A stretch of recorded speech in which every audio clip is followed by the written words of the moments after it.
नमस्कार दोस्तों। ध्यान केंद्रित करने और काम पूरा करने के 4 तरीके। आप एक कप कॉफी लेते हैं, अपना लैपटॉप चालू करते हैं और एक गहरी सांस लेते हैं।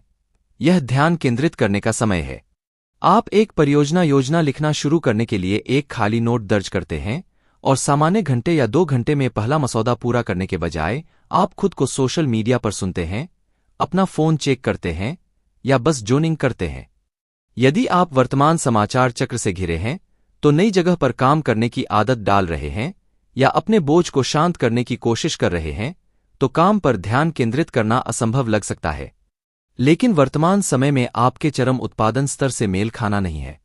इसके बजाय यह दिन भर में ऐसी जेबें ध्यान केंद्रित करने के बारे में है जो ध्यान केंद्रित करने के लिए अधिक अनुकूल हों और धीरे धीरे विचलन को कम करें। कार्य पर बने रहने और अपना काम पूरा करने के 4 तरीके यहाँ दिए गए हैं।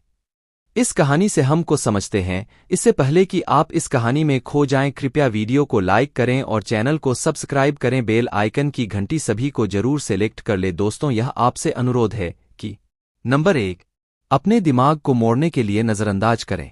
जब आपको लंबे समय तक ध्यान केंद्रित करने की आवश्यकता होती है, तो कम अधिक होता है। यह Boston attention and learning lab के जो डिग्यूटिस और माइक एस्टरमैन के अध्ययन के अनुसार है, जिसने पाया कि काम पूरा करने का सबसे प्रभावी तरीका थोड़ा ध्यान केंद्रित करना है, फिर ध्यान केंद्रित करने के लिए वापस जाने से पहले एक छोटा ब्रेक लेना है। यह पोमोडोरो तकनीक के पीछे का विज्ञान है, एक समय प्रबंधन विधि जहां आप अपने कार्यदिवस को 5 मिनट के ब्रेक से अलग 25 मिनट के अंतराल में विभाजित करते हैं।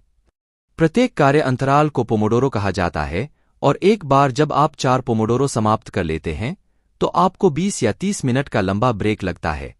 यद्यपि व्यवहार में यह आसान लगता है, फिर भी ध्यान भटकाने वाली चीजें आपके काम में शामिल होने का रास्ता खोज सकती हैं, यहां तक कि 25 मिनट के समय के भीतर भी।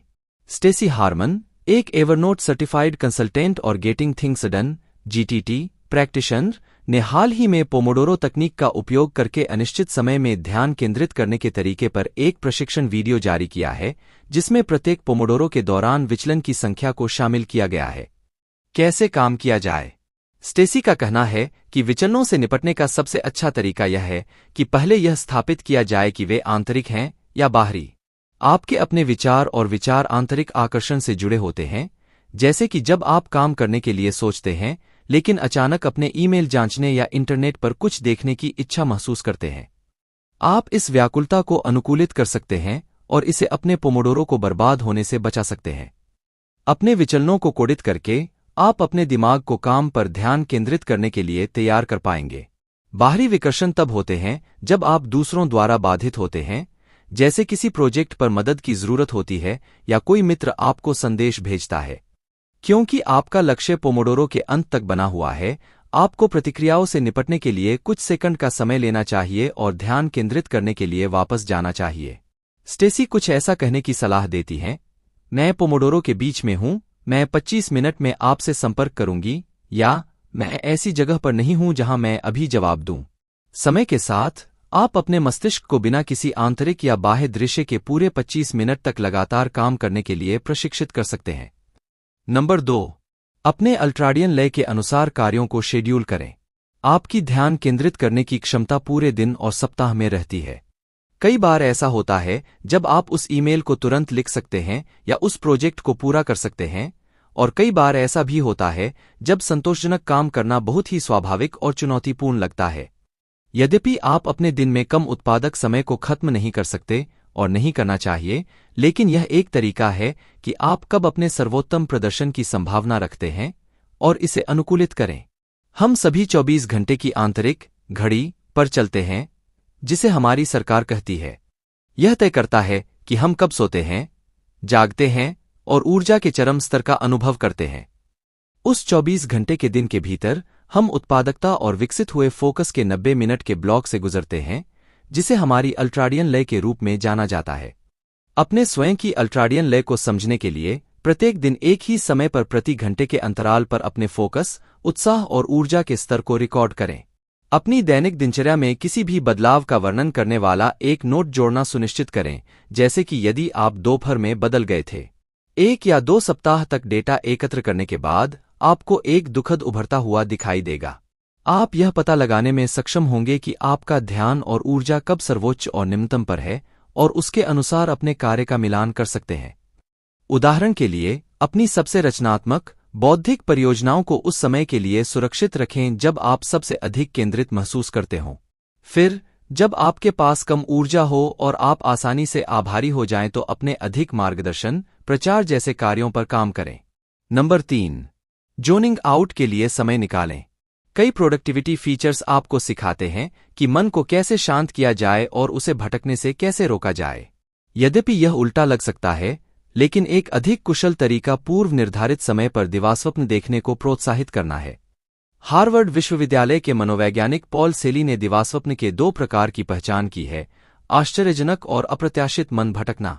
उनका कहना है कि केवल आकस्मिक मन भटकाव ही उत्पादन को नुकसान पहुंचाता है, और जो लोग बराबर मन भटकने के लिए समय निकालते हैं, उदाहरण के लिए बिना सोचे समझे कार्य करते हुए, उन लोगों की तुलना में कम पीड़ित होते हैं जो पूरे दिन बेहतर ढंग से दिवास्वप्न होते हैं।